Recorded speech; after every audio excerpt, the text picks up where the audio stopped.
Tyler Brooks pushed 6-year-old Chloe higher on the rusty swing set, her delighted squeals echoing across Riverside Park. His faded jeans and work-stained flannel told the story of every paycheck stretched thin, every sacrifice made for his daughter's smile. The afternoon sun painted golden streaks through her messy braids as she kicked her small sneakers towards the clouds. Then the screaming started. Different screams. Terrified ones. 2 identical girls with matching purple backpacks huddled near the monkey bars, cornered by 3 hulking teenagers who towered over them like vultures. Rocks flew. Cruel laughter rang out.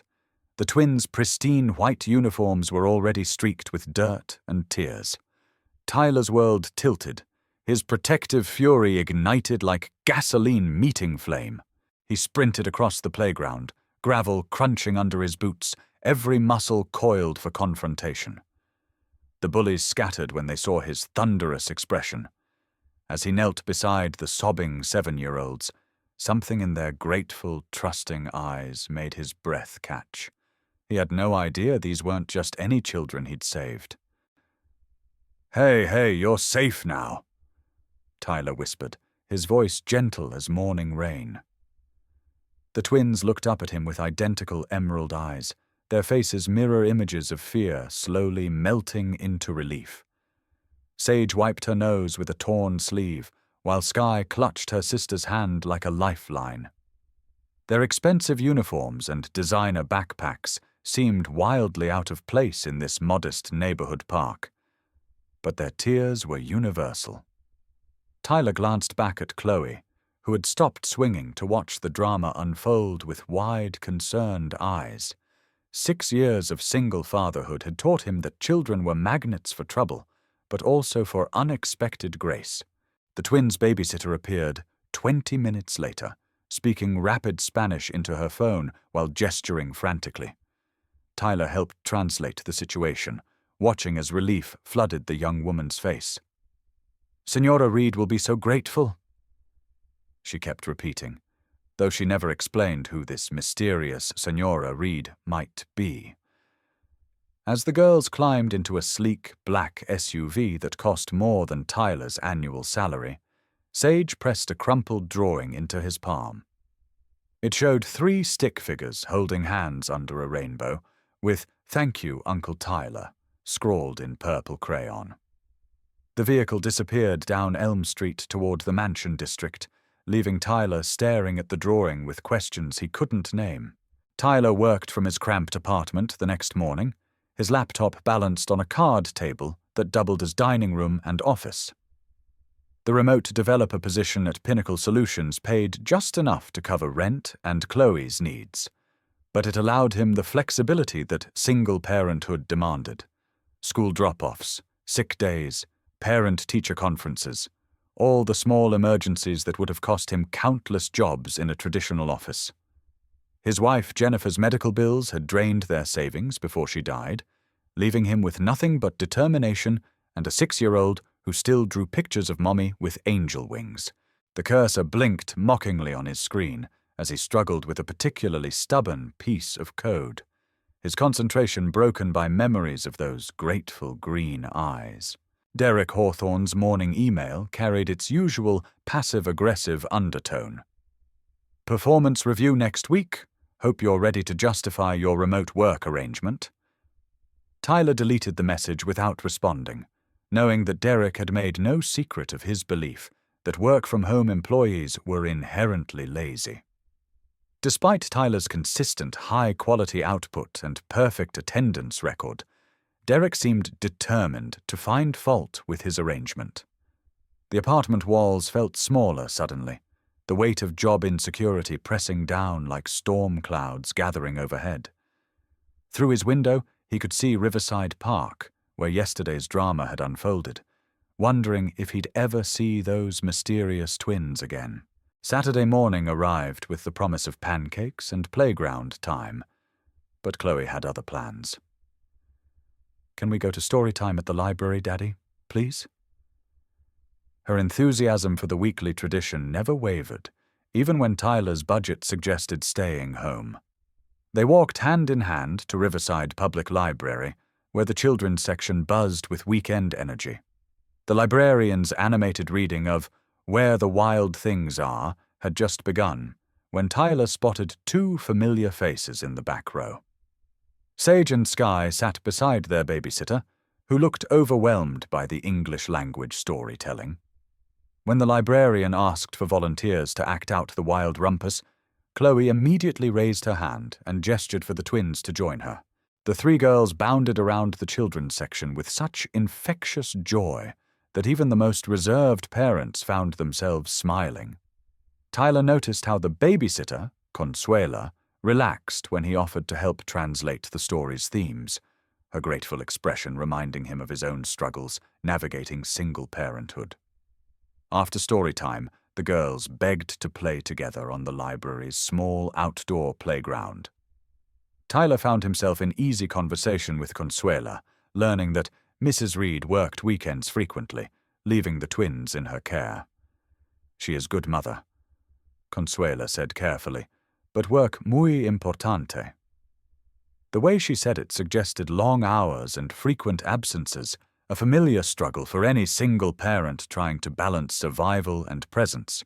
Sunday brought unexpected rain, driving families indoors to Riverside Town Center's climate-controlled refuge. Tyler had promised Chloe a trip to the indoor playground, hoping to burn off some of her restless energy in the maze of tubes and slides. The sight of Sage and Skye sitting alone while their teenage babysitter scrolled through social media made his protective instincts flare again. When Skye climbed too high on the play structure and teetered dangerously, Tyler caught her just as she lost her grip. The babysitter never even looked up from her phone, completely oblivious to the near disaster.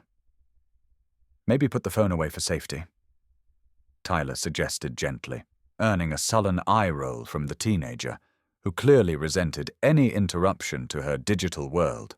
The twins gravitated toward him like flowers seeking sunlight, chattering about school and art class and how their mum's assistant always ordered her lunch because she was too busy to leave her office. Over happy meals in the food court, Tyler learned more about the Reid family dynamics through the innocent observations of 7-year-olds. Their father lived in California, visited twice a year, and sent expensive gifts that couldn't replace his presence. Their mother worked in a tall building with lots of computers, drove a car that talked back to her, and fell asleep in her office chair more nights than she made it home for bedtime stories. The picture they painted was one of wealth without warmth, privilege without presence. Thursday afternoon brought an unexpected crisis at Cedar Elementary that would change everything. Tyler arrived for pickup to find traffic completely gridlocked by a multi-car accident on the main road, emergency vehicles blocking all routes in and out of the school zone. Cell towers were overwhelmed by the volume of panicked parents trying to coordinate pickups, leaving everyone stranded without communication. Through the chaos, he spotted Sage and Skye sitting alone on the school steps, their usual driver nowhere to be seen. The twins had been waiting for over an hour, their small faces etched with worry that no 7-year-old should carry. Tyler approached the school office, explaining his connection to the Reid family and offering to help until their regular transportation arrived. The emergency contact form revealed what Tyler had somehow missed during their previous encounters. Avalon Reid, CEO, Pinnacle Solutions. The name hit him like a physical blow, each letter rearranging his understanding of the last few weeks.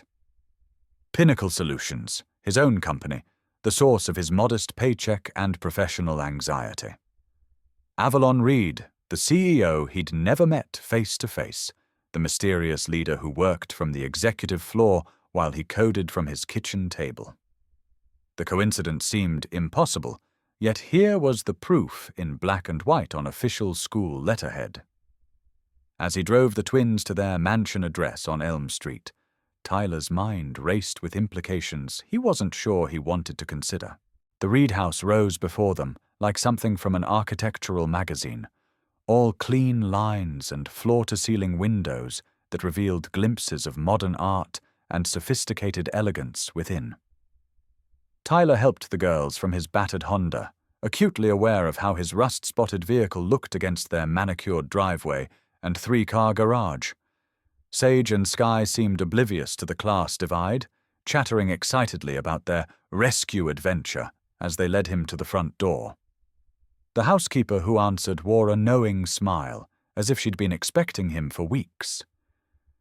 "Mrs. Reid will want to thank you personally," she said, but offered no timeline for when that celestial meeting might occur.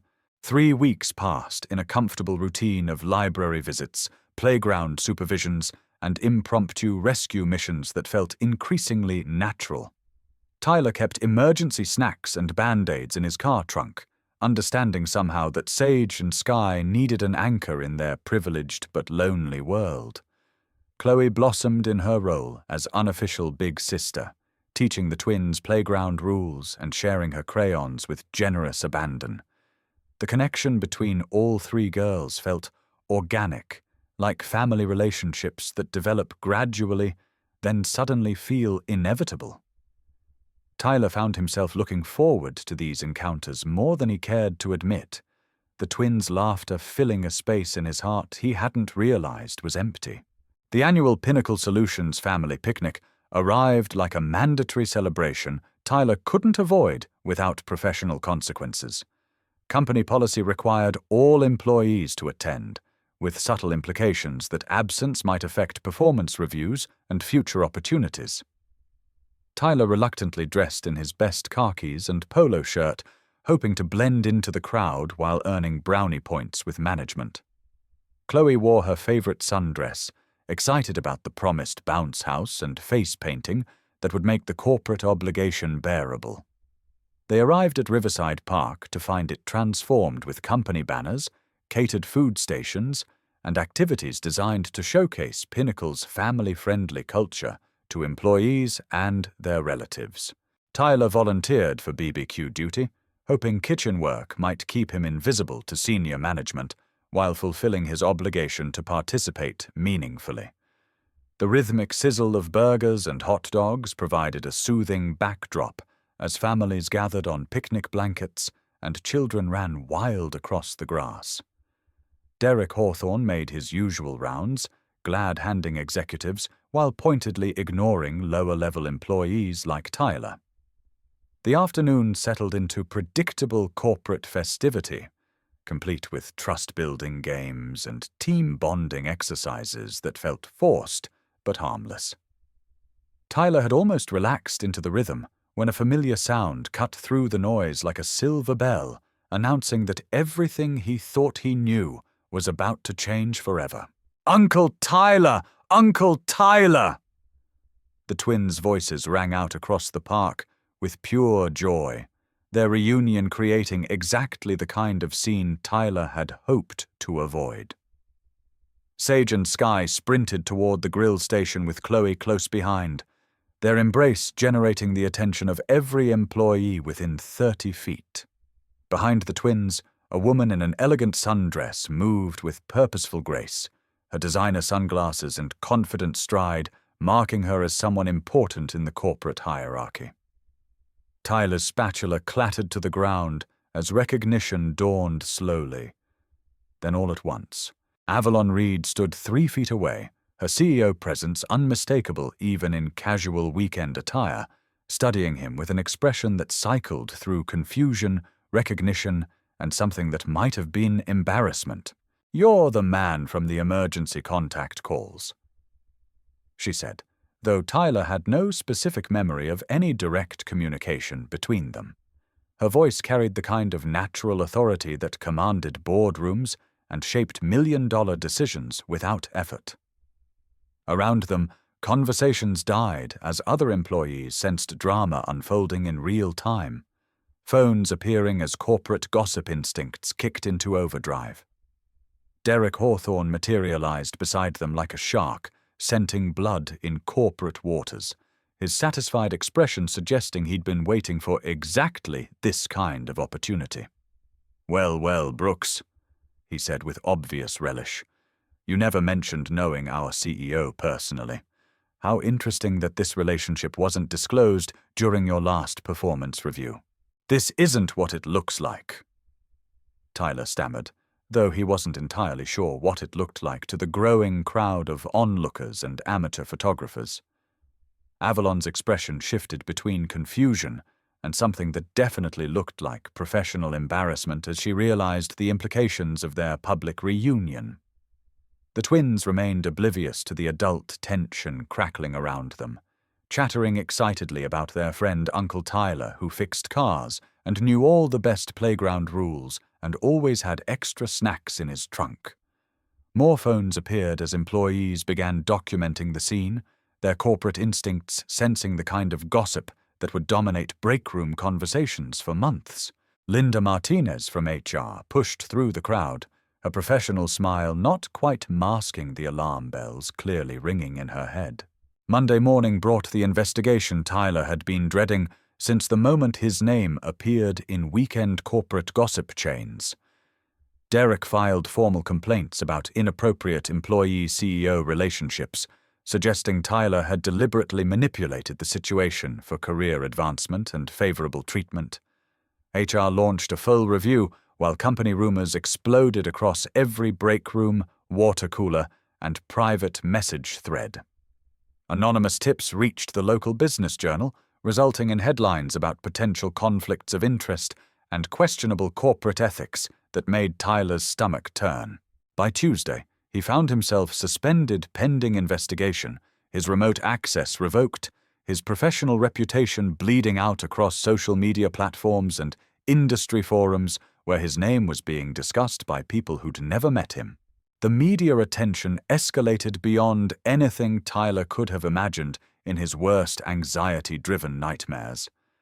Photos from the company picnic surfaced on gossip blogs, showing him in deep conversation with Avalon, their body language analyzed by amateur detectives and professional rumor-mongers looking for scandal. Stock prices dipped slightly as board members questioned Avalon's judgment and leadership capabilities, her every decision now viewed through the lens of potential favoritism. Patricia Blackwood, the board's most vocal critic, called for emergency meetings and comprehensive leadership reviews that put Avalon's position in genuine jeopardy. The pressure on her to distance herself from Tyler became overwhelming, forcing her to choose between defending an employee she barely knew and protecting everything she'd spent years building. Derek's masterpiece came in the form of carefully planted evidence that built a damning narrative around Tyler's supposed manipulation. Fabricated email records suggested Tyler had researched Avalon's family information before their first meeting, painting his rescue of the twins as a calculated move rather than spontaneous heroism. Witness statements appeared from colleagues claiming Tyler had always talked about wanting promotions and had seemed unusually interested in company leadership dynamics. The trap closed around Tyler with mathematical precision, each piece of false evidence building a case that felt ironclad to anyone not intimately familiar with the actual timeline. When the termination letter arrived by certified mail on Friday afternoon, Tyler wasn't surprised, only hollowed out by the systematic destruction of his integrity and professional identity. The restraining order felt like the final twist of the knife through whatever remained of Tyler's faith in justice and fairness. No contact with Reid family pending legal review meant he couldn't even say goodbye to Sage and Sky. Couldn't explain why he'd suddenly vanished from their lives like a magic trick gone wrong. The twins didn't understand adult complications involving corporate politics and legal machinations, only that their friend Uncle Tyler had disappeared without explanation or farewell. Chloe cried herself to sleep, asking why her sisters couldn't visit anymore, her 7-year-old heart unable to process the cruel mechanics of grown-up problems. Tyler found himself unable to explain what had happened, partly because he didn't fully understand it himself, and partly because the truth sounded too bizarre to be believable. Avalon threw herself into 80-hour work weeks, avoiding home where her daughter's questions about Uncle Tyler grew more heartbroken and accusatory each day. The girl's behavior deteriorated rapidly, Tantrums, falling grades, nightmares about abandonment that left them crawling into her bed at 3 a.m. Sage drew pictures of Uncle Tyler with angry black X's marked through his face, while Skye stopped talking altogether during meals, her silence more damaging than any tantrum.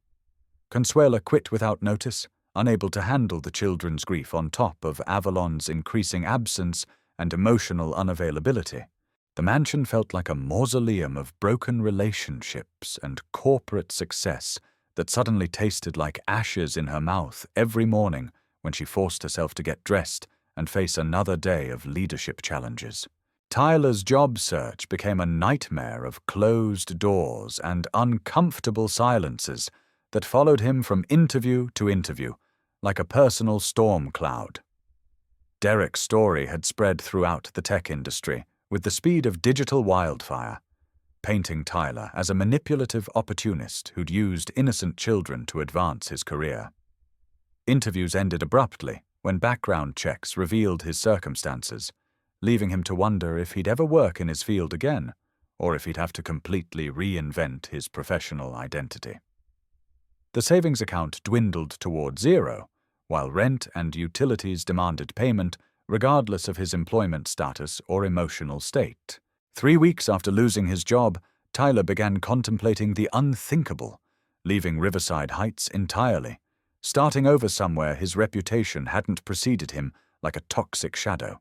The breaking point came on a Thursday afternoon when 6-year-old Chloe disappeared from her after-school program, triggering every parent's worst nightmare in Tyler's already devastated world. His panicked search led him through every familiar neighborhood haunt, his heart hammering against his ribs as worst-case scenarios played like horror movies in his imagination. He found her finally at Cedar Elementary, sitting in the parking lot with Sage and Skye in what appeared to be a pre-planned reunion. The 3 girls had orchestrated their own meeting, walking miles to reach each other despite adult prohibitions and legal restrictions. School security contacted both families, forcing Tyler and Avalon into the same room for the first time since the investigation began. Their first face-to-face conversation since everything had fallen apart. "Daddy won't eat," Chloe announced to the assembled adults, with the devastating honesty that only children possess in moments of crisis. "He just stares at his computer and says he's fine, but he's not fine. He needs his family back." Sage and Skye nodded solemnly, their 7-year-old wisdom cutting through weeks of adult pride and corporate positioning with surgical precision. The school counselor suggested family therapy and professional intervention, but Tyler knew the real problem couldn't be solved by well-meaning professionals with degrees and good intentions. The solution required truth, something that had been in dangerously short supply since Derek began his campaign of systematic destruction. The children's pain transcended every adult complication, their innocent love for Uncle Tyler unchanged by investigations, legal documents, and corporate damage control. Avalon's phone buzzed during the tense silence that followed the children's emotional testimony, the sound cutting through the room like a fire alarm. Detective Rodriguez's email contained a single line that changed the trajectory of everyone's life. "Investigation complete. Derek Hawthorne arrested for embezzlement, evidence tampering, and fraud." The full report revealed Derek's systematic theft of company funds over 18 months, his fabrication of evidence against Tyler to deflect attention from his own crimes, and his manipulation of witness statements through a combination of bribery and intimidation. Every charge against Tyler was proven false, every piece of evidence revealed as manufactured, every witness statement recanted under police pressure. Once the truth emerged, the vindication felt hollow compared to the devastation Derek had wrought across multiple lives, the damage too extensive to be undone by simple exoneration. Tyler's reputation lay in ruins despite his technical innocence, his career destroyed by lies that had already spread too far to be effectively contained. Avalon faced her own reckoning, board pressure that hadn't subsided, media scrutiny that continued regardless of Derek's arrest, and the knowledge that she'd chosen corporate image over defending an innocent man when it mattered most. The children's emotional pain transcended every adult complication, their love for Uncle Tyler a pure force that made the grown-up world's failures seem even more shameful and unnecessary. As they sat in the school office surrounded by well-meaning professionals and legal observers, Tyler realized that truth arriving late felt more like punishment than redemption. Justice served too slowly to prevent the real damage from being done. I destroyed an innocent man to protect my image. Avalon admitted to the counselor, her CEO composure finally cracking under the weight of accumulated guilt and regret. I chose corporate politics over protecting someone who loved my children unconditionally. I failed as a leader and as a human being. The words hung between them like a bridge neither knew how to cross, the distance created by weeks of legal separation and professional necessity. Tyler's silence spoke volumes about pain that couldn't be undone by simple apologies or corporate damage control, wounds that went deeper than career setbacks or financial stress. The twins watched their adults with eyes too wise for their ages, understanding instinctively that grown-ups sometimes broke things that couldn't be easily fixed, relationships that required more than sorry to repair. 3 days later, Avalon held a press conference that corporate communications tried desperately to prevent, their panicked attempts at damage control falling on deaf ears. Standing before cameras and reporters in the same conference room where she'd announced quarterly earnings and strategic initiatives, she issued a full public apology to Tyler Brooks that went far beyond legal requirements. She acknowledged the company's systematic failure to protect an innocent employee from false accusations, announced Derek's arrest and the revelation of his crimes, and accepted personal responsibility for her failure as a leader to see through manipulation and lies. The board's fury was immediate and volcanic, but Avalon had reached the point where protecting her conscience mattered more than protecting her position or corporate standing. Tyler watched the press conference from his apartment. Chloe curled against his side as they witnessed Avalon's very public act of professional sacrifice on live television. The CEO he'd never really known was destroying everything she'd built to restore his name and reputation, her career imploding in real time for the sake of justice and truth. The gesture felt simultaneously huge and insufficient. Reputation could theoretically be rebuilt, but trust required something more personal than corporate apologies and public vindication. When his phone rang an hour later, Tyler almost didn't answer, afraid of what new complication might be waiting on the other end. Avalon's voice, stripped of its usual authority and corporate polish, asked for something no CEO should have to request from a former employee: forgiveness. The conversation lasted 3 hours, moving from his cramped apartment to the park where everything had begun, their words flowing like water finally breaking through a dam. They sat on the same bench where he'd first comforted the twins, watching October leaves fall like confetti celebrating quiet redemption and the possibility of healing. Avalon spoke about the isolation of leadership, the fear of being judged as weak or emotional, the impossible balance between professional duty and personal truth that had paralyzed her when courage was required. Tyler talked about the devastation of being disbelieved by people who should have known better, the helplessness of watching children suffer for adult mistakes, the temptation to simply disappear rather than fight for justice that might never come.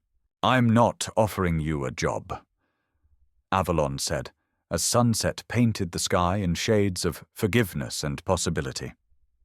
"I'm asking you to forgive me, as Sage and Sky's mum, not as anyone's CEO or corporate representative." The distinction mattered more than she could have known, acknowledging that Tyler had been hurt by corporate machinery, but betrayed by someone he'd trusted with his children's hearts. The path back required acknowledging both wounds before healing could begin, separating professional damage from personal betrayal in ways that allowed for different kinds of repair. When he finally nodded, understanding passing between them like a shared secret, Chloe appeared from behind a tree, where she'd been hiding with impressive patience, leading Sage and Sky in a joyful charge toward the adults who'd finally figured out what the children had known all along. 10 months later, the same park hosted a very different kind of gathering, one marked by healing rather than crisis, connection rather than separation. Tyler pushed Chloe higher on swings that had been upgraded with community funding, her 8-year-old confidence evident in every fearless pump of her legs toward the cloudless sky. Sage and Sky took turns on the monkey bars, their expensive uniforms replaced by practical play clothes that could survive scraped knees and playground adventures.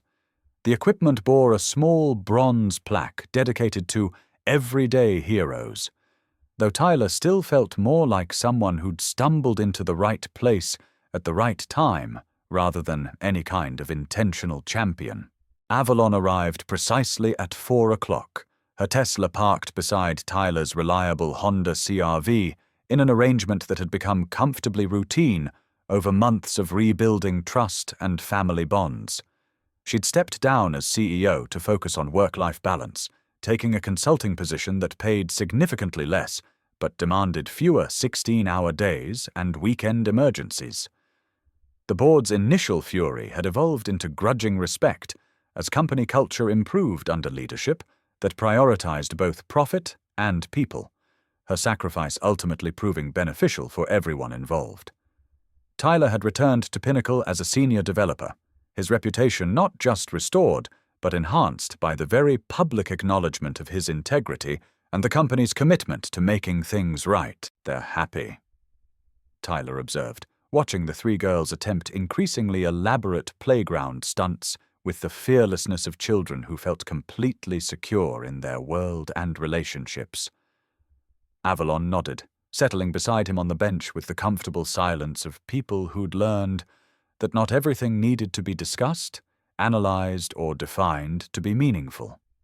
Her expensive watch had been replaced by a simple fitness tracker, her power suits traded for practical mom clothing that could survive playground emergencies and sticky-fingered hugs. The transformation wasn't just professional but personal, a fundamental shift in priorities that had taken months to fully embrace. The ice cream truck's tinkling melody announced its arrival like a herald of summer traditions and childhood magic that transcended adult complications. Tyler reached for his wallet automatically, but Avalon's gentle hand on his arm stopped the familiar motion. "I got it this time," she said, a simple gesture that somehow acknowledged their journey from inequality to partnership, from employer-employee dynamics to something more balanced and sustainable. The children's delighted squeals as they raced toward frozen treats created the kind of soundtrack that made everything else feel possible. Their joy infectious enough to make even the most jaded adult remember what happiness actually sounded like. As they walked back to their cars, children running ahead with sticky fingers and chocolate-stained smiles that would require immediate cleanup, Tyler felt the completeness that comes from finding family in unexpected places.